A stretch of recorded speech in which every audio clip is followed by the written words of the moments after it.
Internet বন্ধ করে গণহত্যায় সজীব ওয়াজেদ জয় ও জুনায়েদ আহমেদ পলকের বিরুদ্ধে অভিযোগ আমলে নিয়েছেন ট্রাইব্যুনাল। জয়ের বিরুদ্ধে গ্রেফতারি পরোয়ানা জারি করেছে ট্রাইব্যুনাল। 10 ডিসেম্বর পরবর্তী শুনানির দিন নির্ধারণ করেছেন।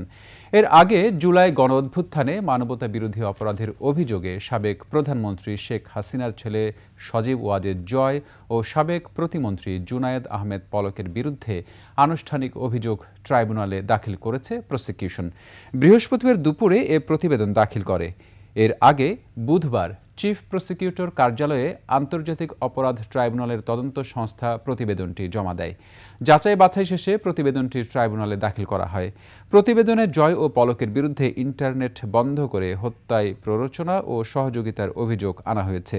অন্যদিকে আনিসুল হক ও সালমানের বিরুদ্ধে জুলাই গণঅভ্যুত্থানে মানবতাবিরোধী অপরাধের অভিযোগ আনা হয়েছে।